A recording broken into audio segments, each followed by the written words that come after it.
Salut à tous les amis, c'est Luc et on se retrouve aujourd'hui pour une toute nouvelle vidéo. Aujourd'hui, on va faire un tuto vrille. Beaucoup de personnes m'ont demandé de faire ce tuto, du coup je me suis beaucoup entraînée sur cette figure pour être capable de vous faire ce tuto.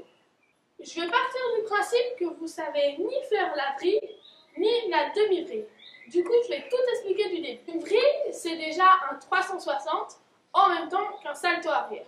Du coup, il faut déjà faire un salto arrière et une vrille séparée, c'est-à-dire ça, puis ça. Et ensuite, il faudra combiner les deux. La première étape, je pense que vous savez déjà tous la faire, c'est un 360. Pour faire ce 360, il faut avoir la main vers le haut. Moi, c'est la gauche, vu que je suis gaucher. Et avec l'autre main, tirer. Il faut vraiment que cette main soit vers le haut, vu que c'est celle qui vous emmènera sur le salto arrière. Et celle-ci pour faire la vrille. Du coup, il faut faire ça. 1, 2, 3. Hop là. Il faut vraiment être le plus stable possible quand on atterrit. Ni trop vers l'avant, ni trop vers l'arrière. La deuxième étape est déjà un peu plus compliquée. Il faut que vous partiez de dos et toujours avec cette main vers le haut et celle-ci qui tire, faire une vrille. En gros, ça va donner ça. Je vais mieux vous expliquer comment le faire après cet exemple.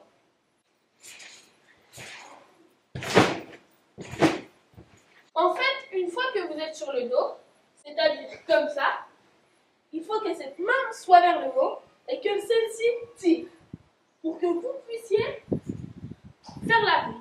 Cette étape, il faut vraiment que vous la répétiez énormément de fois, vu que c'est vraiment tout ce qui va vous permettre de tourner. La troisième étape va être la plus importante. Il faut que vous fassiez une demi-vrille plus un demi-salto. Ça va donner ça. Là, comme vous avez pu le voir, j'ai fait une demi-vrille, vu que je suis atterri comme ça, et un demi-salto, vu que j'ai fait le début d'un salto en atterrissant sur le dos. Pour faire ça, il faut toujours avoir la main vers le haut, vu que c'est vraiment très important. Poussez en poussant un peu vers l'avant. Vous croirez que vous faites un salto avant, mais non, en fait vous faites le commencement d'un salto arrière. Je vais vous le remontrer au ralenti pour que vous puissiez bien comprendre le mouvement.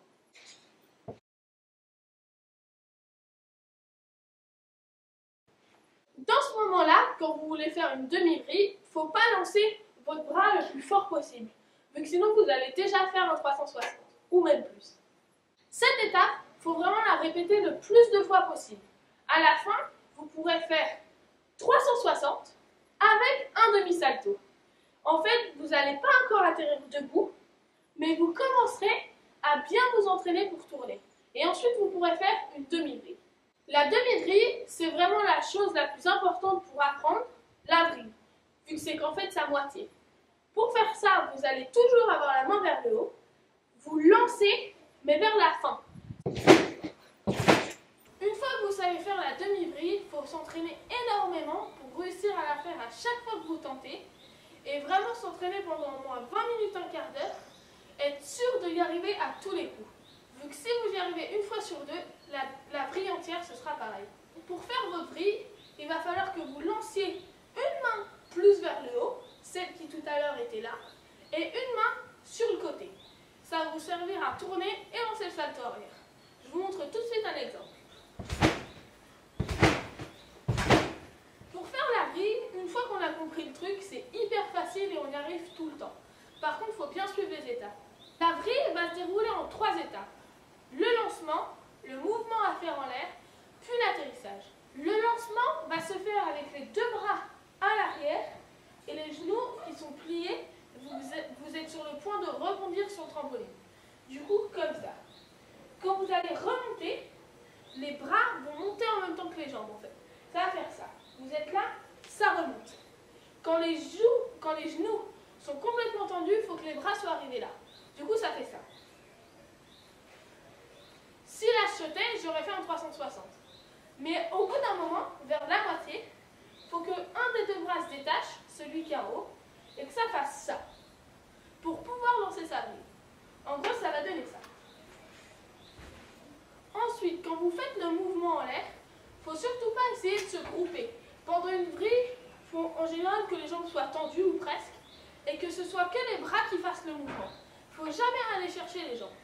La troisième étape, en gros l'atterrissage, se fait assez instinctivement.